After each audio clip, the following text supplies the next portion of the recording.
to pretend he wasn't drinking again, but Daddy left the proof on the cheek. And I was only 8 years old that summer, and I always seemed to be in the way.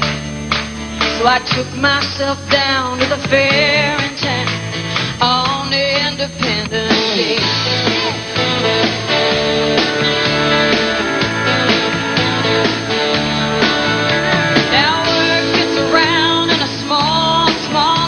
They said he was a dangerous man, but Mama was proud and she stood her ground. She knew she was on the losing end.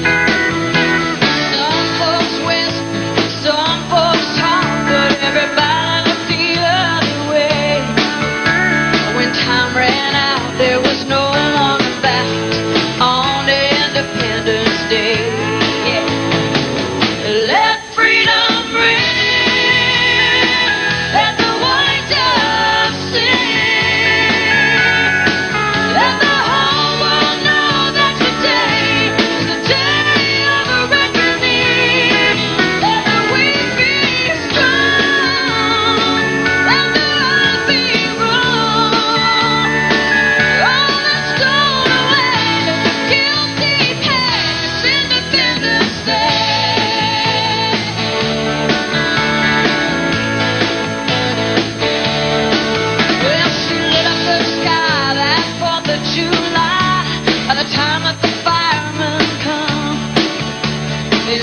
The flames and took down the names and sent me to the county home. Now I ain't saying it's right or it's wrong, but maybe it's the only way. Talk about your revolution. It's Independence Day. Let freedom ring.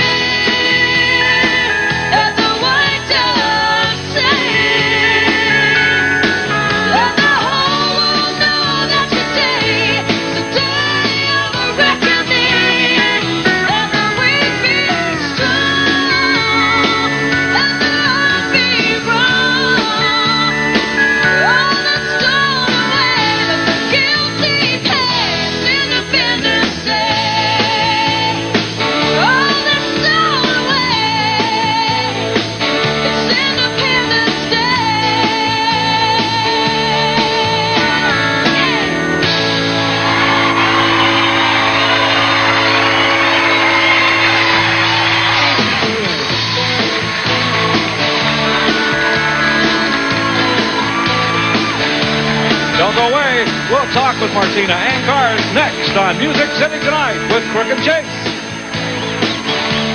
Tonight, visiting with Martina McBride and her closing act, Garth Brooks. Martina, how long had it been since the last time the two of you worked before the European tour? I think about exactly a year. All right, what changed when you came back and started touring together again? What had changed drastically? Anything?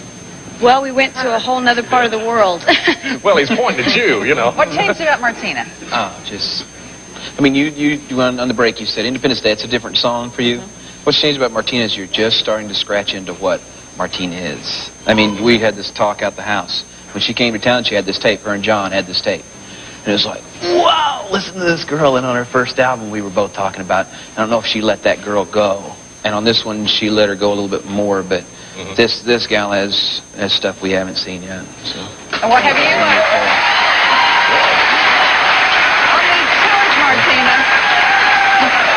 Have you shown all this stuff that Garth is talking about to him? Has he seen it, like maybe picking backstage or whatever? I don't know what he's talking about. Get John out here, he'll tell you. I don't know. I think that maybe what he's talking about is just my live show, or when I sing live, maybe has a little bit more. It's hard. Singing in the studio, while I really love it, it's really creative and I really enjoy it, I'm still not quite used to it, and I really like the feedback of the crowd and performing live. So I tend to get a little more inhibited or not have quite so much energy in the studio. I think that. Here's something that I'll pose to both of you because of the size crowd you've been playing recently. Garth, you've often said in interviews that music, it's important that you get your music out to the people. You know, the crowds and everything, that's another thing. do you find it sometimes hard to convey the message or the power of a certain song lyrically to a crowd that big? It depends. It's a lot of it, which I've seen you guys do too, is you actually play your songs different live than you do off your album. If you want to get the message across and don't think it's going to be the way your album's done, then you beef it up. Or one of the coolest things is you strip it down to where it's just you and a guitar. We do unanswered prayers like that every show, and it's probably one of the highlights for me in the show.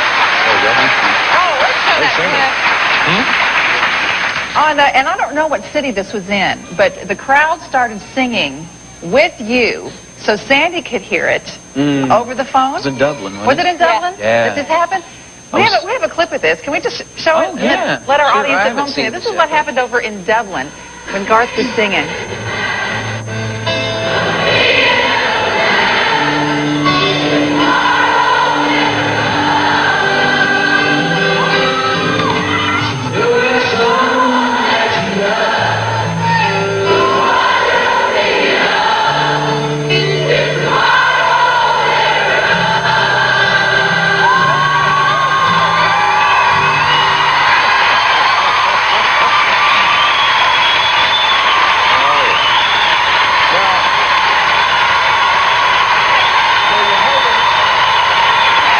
Okay, you're holding up a telephone there. What was going on? What was the story? Actually, for one, those people, so they'll get the credit they deserve. What you're hearing those people through is my one mic here in my mouth. That's it. So these people were just so deafening. But I was sitting there playing If Tomorrow Never Comes, and I was going, you know, it'd be real cool. Right there, they're chanting Sandy, Sandy. I thought what would be really cool is if Sandy could experience this. You know? And I think we had If Tomorrow Never Comes like third or fourth on the list, and we were into the river or free by then, which is about 6 or 7 down the line. And I thought, well, why couldn't Sandy enjoy this? I mean, here it's modern day time. We got cellular phones. Let's call her. It's about 4 in the afternoon back in Tulsa where she was, and called her, and she was in. And I asked them if they'd sing it again for her, and you don't ask Irish people to sing unless you're serious about it. Man, they get after it, and they sang it even better than they had, I think, the time before. And it was a neat moment for me. So Sandy could hear what they were singing over the phone. Oh yeah, she recorded some of it, and she was on there. I said, "Did you hear it?" And she was crying, you know, and I held it up, and they started going, "Sandy, Sandy," and she just started bawling. So I had to hang up. But she was, you know. That's such a sweet idea, Did you by any chance go to the pubs while you were there? Did you, Martina? Hey, don't look at me. This girl. Oh, This girl. Yeah, don't even start. Can she put away some I'm beer? telling you. Oh, he's making it There are up. pints of Guinness over there. All right. How do you know that? What's that? How do you know that? Well, I was just watching you. Yeah. Oh, Okay. yeah. Okay, we were going to stop the story right there, but there's another story I want to bring up. You have often said that a song done by Cal Smith was your favorite country song. We do it in...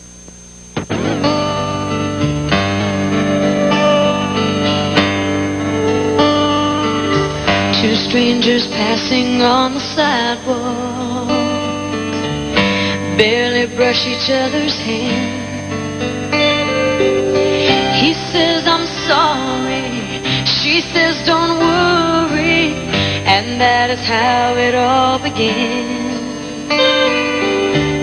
A few short days and nights together, and it's like they were meant to be. Lying there with her, he softly whispers, "Just think what we were so recently."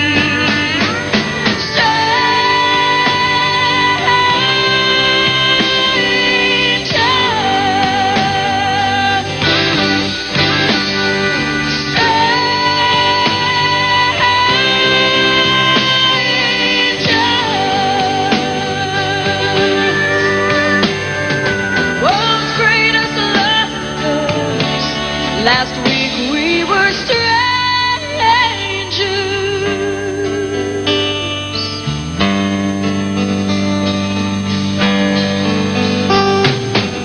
Two strangers passing in the hallway,